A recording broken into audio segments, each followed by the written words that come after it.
नमस्कार दोस्तों, स्वागत है आप सभी का एक बार फिर इस नए वीडियो में। और आज के वीडियो में हम लोग बहुत ही इंटरेस्टिंग सा कॉन्सेप्ट के बारे में डिस्कस करने वाले हैं, and that is about the transverse nature okay of the electromagnetic wave.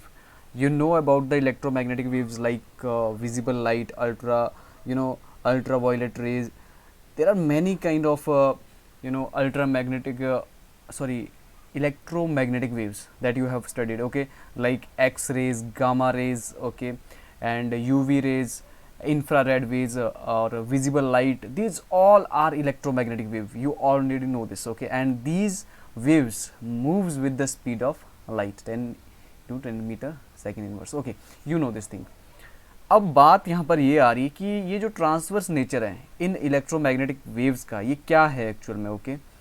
तो चलिए इसके बारे में स्टडी करते हैं इस वीडियो में। बिल्कुल छोटा सा वीडियो होने वाला है, आपको आसान भाषा में ये ट्रांसवर्स नेचर जो इलेक्ट्रोमैग्नेटिक वेव्स का होता है वो क्या होता है एक्सप्लेन हो जाएगा, ठीक है।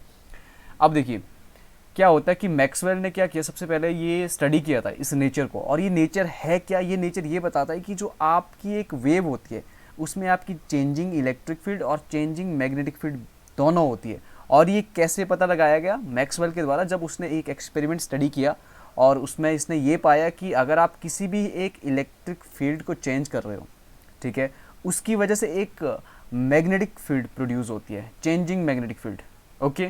कहने का मतलब है कि these both electric and magnetic field are correlated with each other.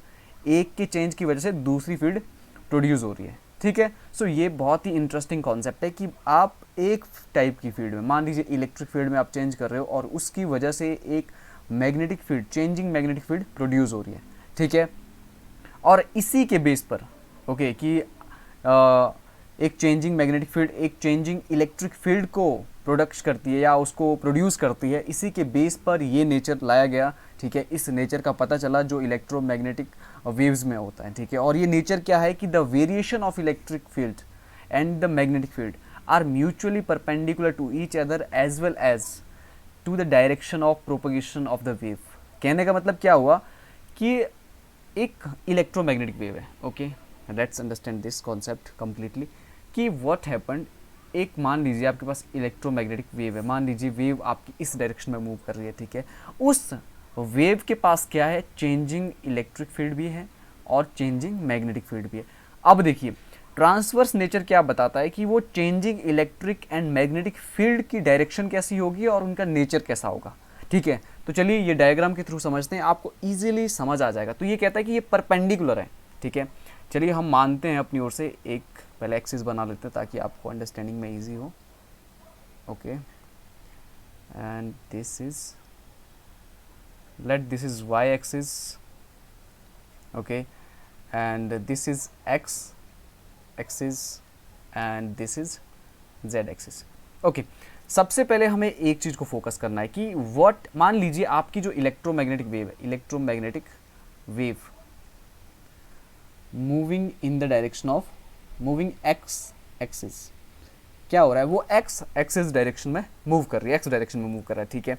अब देखिए अब क्या बोलता है ये ट्रांसवर्स नेचर कि उसका इलेक्ट्रिक एंड मैग्नेटिक फील्ड, देखिए मान लीजिए अगर हम ये वाला ये जो वेव है, ठीक है, साइनोसोडियल, कहने का मतलब कि साइन वेव जो इलेक्ट्रिक एंड मैग्नेटिक फील्ड के कंपोनेंट होंगे वो साइन वेव की फॉर्म में होंगे, ठीक है, किसी भी एक पर्टिकुलर इलेक्ट्रोमैग्नेटिक वेव के अंदर, ठीक है। अब मान लीजिए इस तरह से एक वेव हो गई। अब मान लेते हैं हम ये जो वेव है, ठीक है, ये कंपोनेंट है, ये इलेक्ट्रिक कंपोनेंट है, ओके, इलेक्ट्रिक फील्ड वाला, ओके, इसको हम मान लेते हैं ई। अब मान लेते हैं ये जो कंपोनेंट है साइन वेव का कंपोनेंट, साइन वेव की फॉर्म में जो कंपोनेंट होता है, ठीक है, इलेक्ट्रिक और मैग्नेटिक फील्ड, याद रखिए दोस्तों, इलेक्ट्रिक और magnetic field give the signal like sine wave, okay. अब देखिए ये हो गया, मान लीजिए हमारा इलेक्ट्रिक, ये मान लीजिए वाई डायरेक्शन में हमारा हो गया इलेक्ट्रिक फील्ड की variation, okay, electric component of that particular electromagnetic wave, okay. अब मान लीजिए ये इसका एम्पलीट्यूड है, मतलब कि this is the highest intensity of the electric field.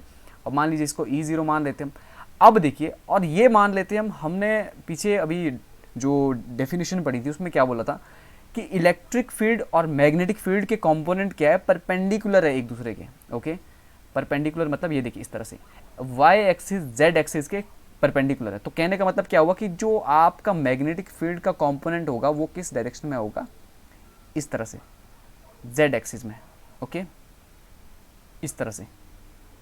ये हो गया आपका magnetic component, okay, magnetic component, okay. इस इलेक्ट्रोमैग्नेटिक वेव का मैग्नेटिक कंपोनेंट है, ठीक है, क्योंकि मैं इसको डिफरेंट कलर से शेड कर देता हूँ ताकि आपको पहचानने में आसानी हो, okay. So this is your, ये मान लीजिए आपका मैग्नेटिक फील्ड का कंपोनेंट है। एंड अब देखिए दोस्तों, ये दोनों एक दूसरे के परपेंडिकुलर है और साथ में ये परपेंडिकुलर है direction of propagation of wave के। देखिए क्या हो रहा है, ये देखिए वाई डायरेक्शन में आपका इलेक्ट्रिक फील्ड मूव कर रही है, ठीक है, इलेक्ट्रिक कंपोनेंट मूव कर रहा है। So this electric component is also perpendicular to the magnetic component and also perpendicular to the x axis, means the direction of propagation of electromagnetic waves, okay। एक minute, देखिए दोस्तों, ये हो गया आपका इलेक्ट्रिक फील्ड का कंपोनेंट। अब देख सकते हैं आप कि y एक्सिस की तरफ जो हमारा कंपोनेंट है, फील्ड का कंपोनेंट, वो है इलेक्ट्रिक फील्ड का कंपोनेंट, और z डायरेक्शन की जगह पर जो आपका है, ठीक है, वो है आपका, that is your magnetic component, okay. So this is your maximum, मान लीजिए एम्पलीट्यूड, हाईएस्ट एम्पलीट्यूड यहाँ पर, तो हम इसे मान लेते हैं B0। B0 means maximum intensity of that particular magnetic field in this component, okay.